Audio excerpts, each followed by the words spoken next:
আসসালামু আলাইকুম রহমতুল্লাহি ওবরাকাতুহ। প্রিয় মুসলিম ভাই ও বোনেরা, যে ভাই যে বোনদের সন্তান হয় না তাদের জন্য একটি দোয়া, এই দোয়াটি পড়লে আল্লাহ পাক তাদেরকে সন্তান দান করবেন। প্রিয় মুসলিম ভাই ও বোনেরা, জাকারিয়া আলাইহিস সালাম এই দোয়া পড়েছেন। যখন জাকারিয়া আলাইহিস সালামের সন্তান ছিল না, তখন জাকারিয়া আলাইহিস সালাম এই দোয়া পড়েছিলেন, ও রব্বি হাবলি মিল্লাদুনকা যুররিয়াতান তয়্যিবা।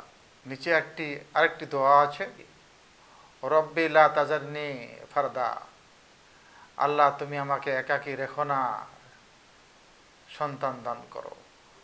দেখেন, দলিল সহ দোয়া আছে। আল্লাহ পাক শিখিয়ে দিয়েছেন যে এভাবে তোমরা আমার কাছে চাও, আমি তোমাদেরকে নেক সন্তান দান করব। ভাই ও বোনদেরকে বলবো, এই দোয়াটি পড়ুন, আল্লাহ পাক আপনাদেরকে সন্তান দান করবেন। আসসালামু আলাইকুম ওয়া রাহমাতুল্লাহি ওয়া বারাকাতুহু।